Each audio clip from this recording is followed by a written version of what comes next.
P x बराबर दिया है 2x³ plus x square minus 2x minus 1। आज जी एक्स बराबर दिया है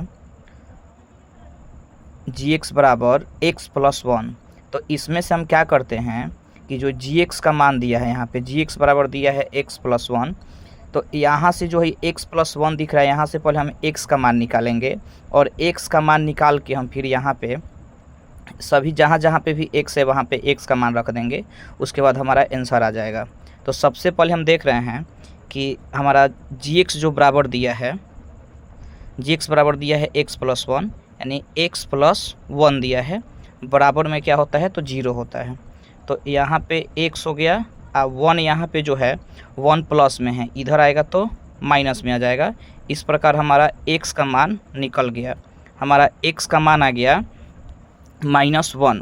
अब ये x का जो मान हम लोग देख रहे हैं कि -1 है, तो px बराबर हमारा जो दिया है 2x³ plus x square minus 2x और -1। तो यहाँ पे हम क्या करेंगे कि x का मान रख देंगे। तो यहाँ पे px x का मान हमारा x का मान यहाँ पे कितना है -1, तो रख दिए।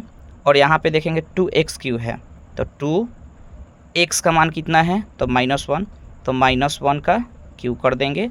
बिल्कुल बहुत ही आसान है। अब प्लस एक्स स्क्वायर है, तो x की जगह पर क्या है -1, तो इसका हम स्क्वायर कर देंगे। अब माइनस है यहाँ पे 2, x की जगह पर क्या है -1, यहाँ पे माइनस, यहाँ बीच में गुना रहता है तो गुना रख दिए हम यहाँ पे, और यहाँ पे हो गया -1। अब यहाँ पे देख रहे हैं कि यहाँ पे हो गया 2 गुना। जब किसी भी संख्या का हम क्यू करते हैं तो यहाँ पे ऋणात्मक संख्या यानी कि -1 है, तो -1 को जब हम 3 बार लिखेंगे तो हमारा जो होगा यहाँ पे -1 ही होगा।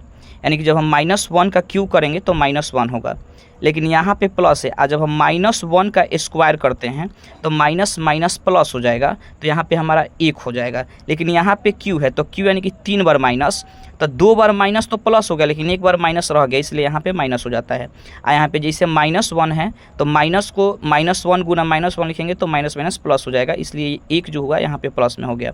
अब फिर यहाँ पे देख रहे हैं कि यहाँ पे माइनस और यहाँ पे माइनस, तो माइनस माइनस हो गया प्लस, माइनस माइनस आपका यहाँ पे माइनस और यहाँ पे माइनस, तो माइनस माइनस प्लस, और 2 में 1 से गुना करेंगे तो 2 हो जाएगा, और यहाँ पे -1 है। फिर यहाँ पे हम लोग देखेंगे आगे, तो जब हम आगे यहाँ पे देख रहे हैं तो 2 में -1 से गुना करेंगे तो यहाँ पे हमारा -2 हो जाएगा, और यहाँ पे हो गया आपका प्लस, फिर प्लस यहाँ पे 1 है, और फिर आपका यहाँ पे +2 है और -1 है। तो हम देख रहे हैं कि यहाँ पे माइनस और प्लस कट गया, और यहाँ पे भी माइनस प्लस कट गया।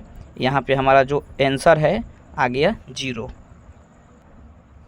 अब ये सवाल में पूछा था कि ये बताइए कि जो px है आपका, ये जो px है ये gx का गुणनखंड है कि नहीं। तो जब भी ऐसे सवाल को हम बनाते हैं और हमारा मान जो होता है 0 आ जाता है, तो जब भी ऐसे सवाल का मान जब 0 आ जाता है तो गुणनखंड हो जाता है।